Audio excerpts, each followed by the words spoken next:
এমন এক মন্দির যেখানে প্রতি 12 বছর পর পর আকাশ থেকে ভয়ঙ্কর বজ্র নেমে এসে শিবলিঙ্গ ভেঙে টুকরো টুকরো করে দেয়। কিন্তু কেন, ঠিক কী কারণে একটা নির্দিষ্ট সময় পর পর এই অদ্ভুত ঘটনা ঘটে? চলুন আজ যাওয়া যাক হিমাচলের প্রায় 8071 ফুট উচ্চতায় সেই রহস্যের সন্ধানে, যেখানে বলা হয় দেবতা তার ভক্তদের রক্ষা করতে সব আঘাত নিজের ওপর বরণ করে নেন। এই স্থানটির গল্প শুধু একটা ট্রেকিংয়ের নয়, এটা বিশ্বাস, রহস্য আর প্রকৃতির চরম বিস্ময়কে জানার এক প্রচেষ্টা। নমস্কার, আমি সুশান্ত আর আপনি দেখছেন প্রতীকের পৃথিবী। তাহলে চলুন শুরু করা যাক। এই রোমাঞ্চকর অভিযানে শুরু হয় হিমাচলের প্রাণকেন্দ্র কুল্লু উপত্যকা থেকে। চারপাশে মাথা উঁচু করে দাঁড়িয়ে থাকা বরফ ঢাকা পাহাড় আর তার গা বেয়ে নেমে আসা সবুজ পাইন ও দেবদারু গাছের সারি। পথের পাশ দিয়ে আপন খেয়ালে বয়ে চলেছে খরস্রোতা বিয়াস নদী। বাতাসের প্রতিটি কণায় যেন এক অপার্থিব শুদ্ধতা আর শান্তি মিশে আছে। আর যখনই কোনো গাড়ি মূল রাস্তা ছেড়ে বিজলি মহাদেবের পথের দিকে বাঁক নেয়, বলতে পারেন আসলে অ্যাডভেঞ্চারটা তখন থেকেই শুরু হয়। সরু পাহাড়ি রাস্তা বেয়ে গাড়ি ধীরে ধীরে ওপরের দিকে উঠতে থাকে। যত উপরে ওঠা যায়, কুল্লু উপত্যকার পার্বতী নদীর সঙ্গমস্থলের দৃশ্য ততই শ্বাসরুদ্ধকর হয়ে ওঠে। স্থানীয়দের মুখে মুখে এই মন্দিরের অজস্র গল্প ফেরে। তাদের চোখে মুখে যে বিশ্বাস আর ভক্তির ছাপ দেখা যায়, সেটাই যাত্রীদের উৎসাহকে শতগুণ বাড়িয়ে দেয়। তারা বলেন, যাত্রীরা শুধু একটা মন্দির দর্শনে যাচ্ছেন না, তারা যাচ্ছেন স্বয়ং মহাদেবের ত্যাগের সাক্ষী হতে। এই জায়গাটা শুধু একটা তীর্থক্ষেত্র নয়, এটা একটা জীবন্ত কিংবদন্তি। এই কিংবদন্তির টানেই হাজার হাজার মানুষ প্রতি বছর এই কঠিন পথ পাড়ি দেন। যাত্রীদের গন্তব্য সেই পাহাড়ের চূড়ো, যেখানে মাটি আর আকাশ মিলেমিশে একাকার হয়ে গেছে, আর তার মধ্যেই লুকিয়ে আছে এক চরম রহস্য। গাড়ি এসে থামে এক নির্দিষ্ট জায়গায়। এখান থেকেই শুরু হয় পায়ে হাঁটা পথ।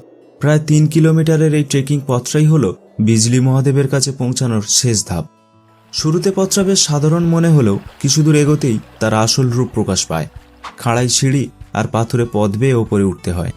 উচ্চতা বাড়ার সাথে সাথে শ্বাস প্রশ্বাস কিছুটা কঠিন হয়ে পড়ে, কিন্তু চারপাশের স্বর্গীয় সৌন্দর্য সেই কষ্টকে ভুলিয়ে দেয়। চারিদিকে ঘন জঙ্গল, অচেনা পাখির ডাক আর হিমালয়ের বিশুদ্ধ বাতাস, সবকিছু মিলিয়ে এক মায়াবী পরিবেশ তৈরি হয়। মাঝে মাঝে মেঘের দল যাত্রীদের ছুঁয়ে যায়, মনে হয় যেন স্বর্গের পথ ধরে হাঁটা চলেছে। পথের ধারে দেখতে পাওয়া যায় বয়স্ক তীর্থযাত্রীদের, যাদের চোখে মুখে ক্লান্তির ছাপ থাকলেও মনে থাকে অদম্য বিশ্বাস। তাদের দেখে অন্য যাত্রীদের মনোবলও বেড়ে যায়। হাজারের বেশি সিঁড়ি বেয়ে যখন চূড়োয় পৌঁছানো যায়, তখন এক মুহূর্তের জন্য যে কেউ বাকরুদ্ধ হয়ে যেতে বাধ্য। চোখের সামনে কুল্লু আর পার্বতী উপত্যকার 360 ডিগ্রি ভিউ পর্যটকদের পুরো অবাক করে দেয়। এই দৃশ্য ভাষায় বর্ণনা করা প্রায় অসম্ভব। মনে হয় যেন গোটা পৃথিবী পায়ের নিচে। এই দৃশ্যটুকুই পথের সমস্ত ক্লান্তি দূর করে দেওয়ার জন্য যথেষ্ট। আর ঠিক এখানেই, এই স্বর্গীয় পটভূমিতে দাঁড়িয়ে আছে সেই রহস্যময় বিজলি মহাদেব মন্দির। মন্দির প্রাঙ্গণে পা রাখার সাথে সাথেই এক অদ্ভুত আধ্যাত্মিক অনুভূতি মনকে ছুঁয়ে যায়। কাঠের তৈরি প্রাচীন এই মন্দিরটি তার স্থাপত্যের চেয়েও বেশি বিখ্যাত তার সঙ্গে জড়িয়ে থাকা অলৌকিক কাহিনীর জন্য। মন্দিরের ঠিক বাইরেই রয়েছে সেই 60 ফুট লম্বা ধাতব ত্রিশূল বা ধ্বজা, যা প্রতি 12 বছর অন্তর আকাশ থেকে নেমে আসা বজ্রকে আকর্ষণ করে বলে বিশ্বাস করা হয়। কিন্তু কেন এই বজ্রপাত? এর পেছনের পৌরাণিক কাহিনীটা আরও বেশি চমকপ্রদ। স্থানীয় বিশ্বাস অনুসারে বহুকাল আগে এই উপত্যকায় কুলান্তক নামে এক ভয়ঙ্কর অসুর বাস করত। সে এক বিশাল অজগরের রূপ ধারণ করে বিয়াস নদীর প্রবাহকে আটকে দিয়েছিল, যাতে পুরো উপত্যকা জলে ডুবে যায় এবং সমস্ত জীবকুল ধ্বংস হয়ে যায়। বিপন্ন মানুষ তখন মহাদেবের শরণাপন্ন হন। ভক্তদের ডাকে সাড়া দিয়ে মহাদেব কুলান্তকের সাথে ভয়ঙ্কর যুদ্ধে লিপ্ত হন এবং ত্রিশূলের এক আঘাতে সেই অসুরকে বধ করেন। কথিত আছে, মৃত্যুর পর কুলান্তকের বিশাল দেহ এক পর্বতে পরিণত হয় এবং সেই থেকেই এই উপত্যকার নাম হয় কুলু। কুলান্তককে বধ করার পর মহাদেব নাকি দেবরাজ ইন্দ্রকে আদেশ দিয়েছিলেন প্রতি 12 বছর অন্তর এই স্থানে বজ্রপাত ঘটাতে, কারণ তিনি চেয়েছিলেন এই উপত্যকার মানুষের উপর আসা সমস্ত প্রাকৃতিক ও অপ্রাকৃতিক দুর্যোগকে তিনি নিজের উপর গ্রহণ করবেন। সেই থেকে প্রতি 12 বছর পর পর বজ্রপাত হয়, আর মহাদেব সেই আঘাত নিজের শিবলিঙ্গে ধারণ করে ভক্তদের রক্ষা করেন বলে বিশ্বাস করা হয়। আর তাই এই মন্দিরের নাম বিজলি মহাদেব। এই কাহিনীর সবচেয়ে বিস্ময়কর অংশটি হল বজ্রপাতের পরের ঘটনা। আকাশ কাঁপিয়ে যখন বিদ্যুৎ শিবলিঙ্গের ওপর আছড়ে পড়ে তখন সেটি টুকরো টুকরো হয়ে যায়। গর্ভগৃহে রাখা পবিত্র শিবলিঙ্গটি খণ্ডে খণ্ডে চূর্ণ হয়ে ছড়িয়ে পড়ে। এই ঘটনা স্থানীয়দের জন্য কোনো অশুভ সংকেত নয়, বরং এটি তাদের জন্য এক উৎসবের মুহূর্ত, কারণ তারা বিশ্বাস করে যে মহাদেব আরও একবার তাদের বাঁচিয়ে দিয়েছেন। এরপর শুরু হয় এক অদ্ভুত এবং অলৌকিক পুনর্গঠনের প্রক্রিয়া।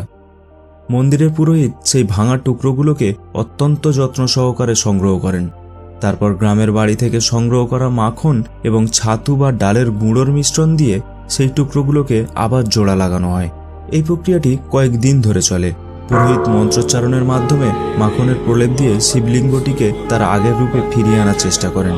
সবচেয়ে আশ্চর্যের বিষয় হল স্থানীয়দের বিশ্বাস কয়েক মাস পর সেই শিবলিঙ্গটি অলৌকিকভাবে আবার আগের মতো অখণ্ড রূপ ফিরে পায়, যেন কিছুই ঘটেনি।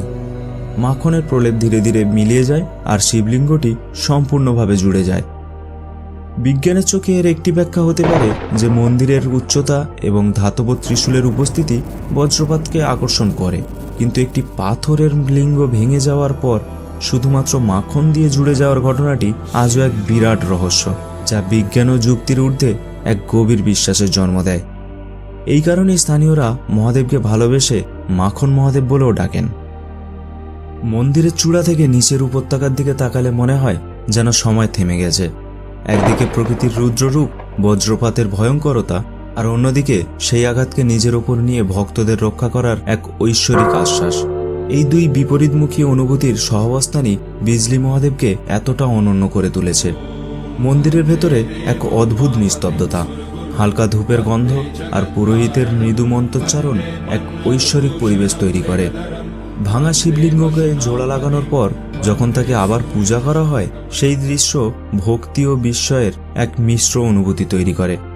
এখানে দাঁড়ালে মনে হয় বিশ্বাস আর ত্যাগের শক্তি সত্যিই কতটা প্রবল হতে পারে।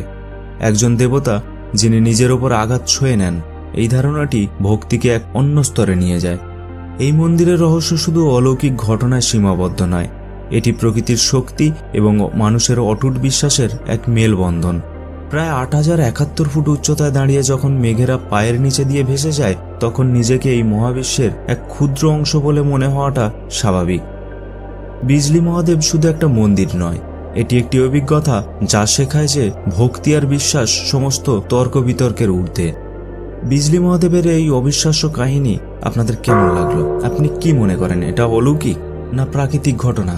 আপনার মূল্যবান মতামত আমাদের কমেন্ট সেকশনে অবশ্যই জানান। আর এরকম আরও রহস্য আর রোমাঞ্চে ভরা কাহিনীর সাক্ষী হতে চাইলে আমাদের চ্যানেলটি সাবস্ক্রাইব করতে একদম ভুলবেন না এবং বেল আইকনটি অবশ্যই প্রেস করুন, যাতে আমাদের পরবর্তী ভিডিওর নোটিফিকেশন সবার আগে আপনার কাছে পৌঁছায়। সূর্য যখন পশ্চিমের পাহাড়ের আড়ালে ডুব দেয়, তখন একরাশ স্মৃতি আর অনুভূতি নিয়ে ফেরার সময় হয়। বিজলি মহাদেবের কাহিনী যেন নিজেকে নতুন করে আবিষ্কার করার এক সুযোগ। এটি আমাদের শেখায় যে কিছু রহস্য হয়তো রহস্য থাকাতেই সুন্দর। বিজ্ঞান হয়তো একদিন এর সব প্রশ্নের উত্তর খুঁজে বের করবে, কিন্তু যে বিশ্বাস আর ভক্তি লক্ষ লক্ষ মানুষকে এই উচ্চতায় টেনে নিয়ে আসে, তার কোনো বৈজ্ঞানিক ব্যাখ্যা হয় না। এই মন্দিরটি যুগ যুগ ধরে দাঁড়িয়ে আছে এক নীরব প্রহরী হিসাবে, যা মনে করিয়ে দেয় যে প্রকৃতি যেমন ভয়ঙ্কর হতে পারে, তেমনি তার বুকে লুকিয়ে থাকে অপার করুণা ও ভালোবাসা।